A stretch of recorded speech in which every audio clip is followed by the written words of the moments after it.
In this video, I'm going to talk about Hapebeast and their launch, which literally just happened about an hour or so ago. So many of you on YouTube here are asking about it, and in our private Discord, we've been talking a lot about the launch as well. So I'm going to talk about the current prices at the moment and what I think potentially could happen. So first thing to note, this is going to be very likely the biggest launch in NFT history.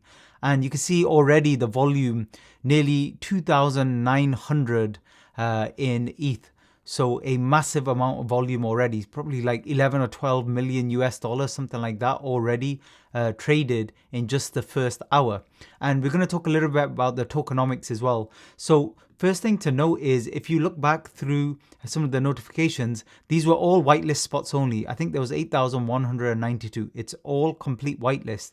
There will be, like they mentioned it, there'll be no public sale. And also, I think they mentioned in another notice as well that you'll have 5 days to mint. So you can take your time to mint.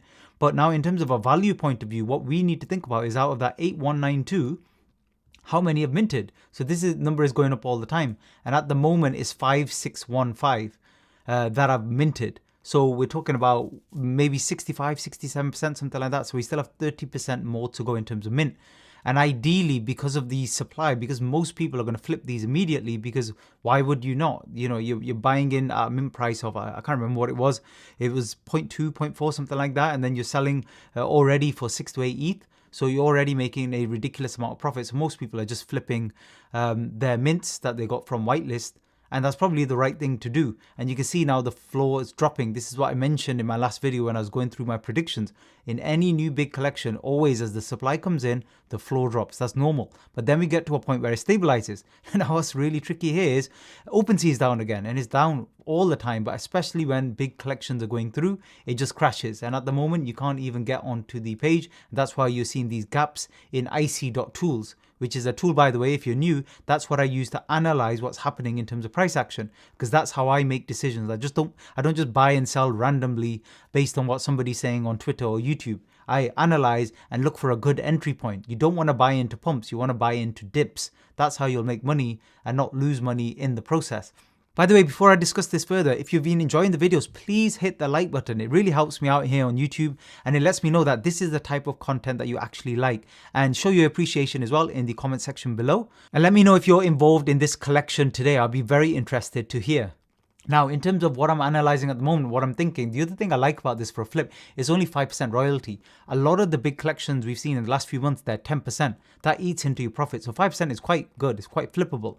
But the problem with 4 or 5 ETH entry points, for most of you watching, even for me, that's a lot in terms of trying to make an ROI. So if you're buying for say 5, and you're trying to sell it for 6, that's not a great ROI. It's only 20% ROI. Maybe your money could be used elsewhere better in terms of making many, many more smaller flips.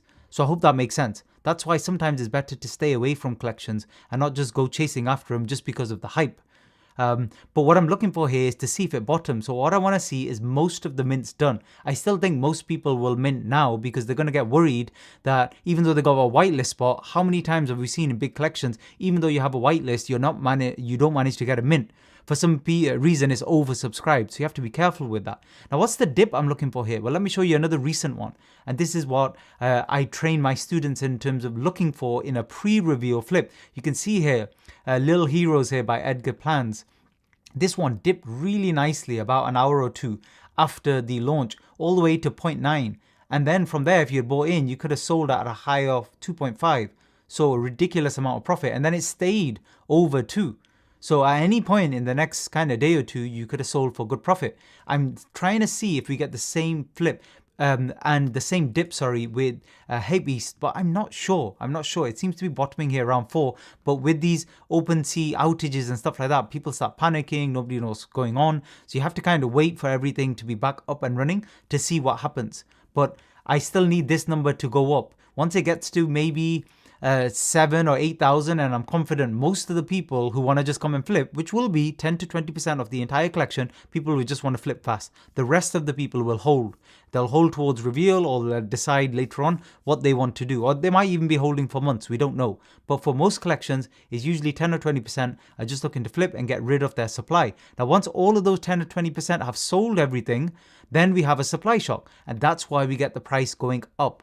I don't know when that will happen with Hape. It's very, very difficult because you've seen with other high profile collections like CO1, depending on what they're promising and the roadmap and stuff like that, that's just been dropping pre-reveal. So that was, even for me, that was a surprise. But Hapebeast is very, very different. It's definitely one of the top collections. So I don't expect that. So I'm trying to see now if we bottom and then we get a massive push again back to the 6 to 7 ETH level. So I'll be watching to see if I can snipe one at a good price if I see it's bottoming. But if I don't see a nice setup, I'm just going to walk away because you don't, like I said earlier, you don't have to trade everything. And even with this particular collection, you can still trade pre-reveal because we'll have some time before reveal. You can still trade during the reveal for rares. You can still trade even after reveal because you always get a drop in floor price after a reveal, even in the top quality collections, however brief. In this one, it might be really brief if everybody feels that the artwork is absolutely incredible. So just keep an eye on the